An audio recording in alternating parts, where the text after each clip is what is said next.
4 महीने का मेरा घर है जी। मिसाल तो जो मेरा कब्जा हो गया, मीडिया से मेरा केस चलता है। गरीब आदमी, 3 धीआं ने मेरिया, 2 निकाहतियाँ तो 1 रह गई है।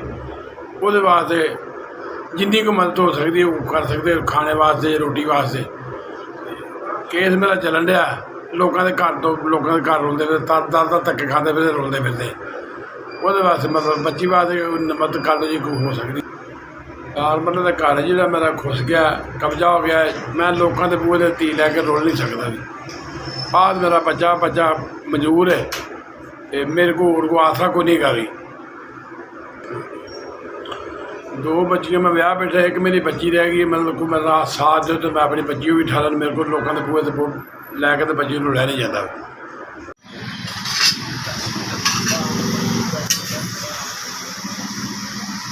देखो भाजी, इसमें किस तरह की चीनी करनी है।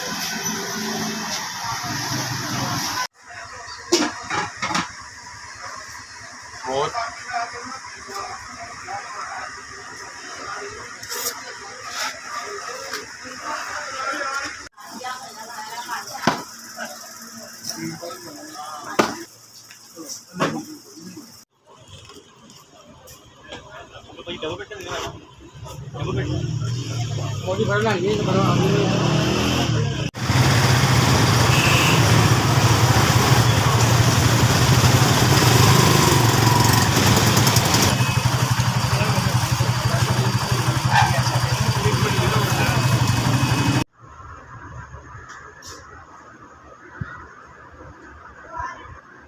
SVS अस्सलाम वालेकुम।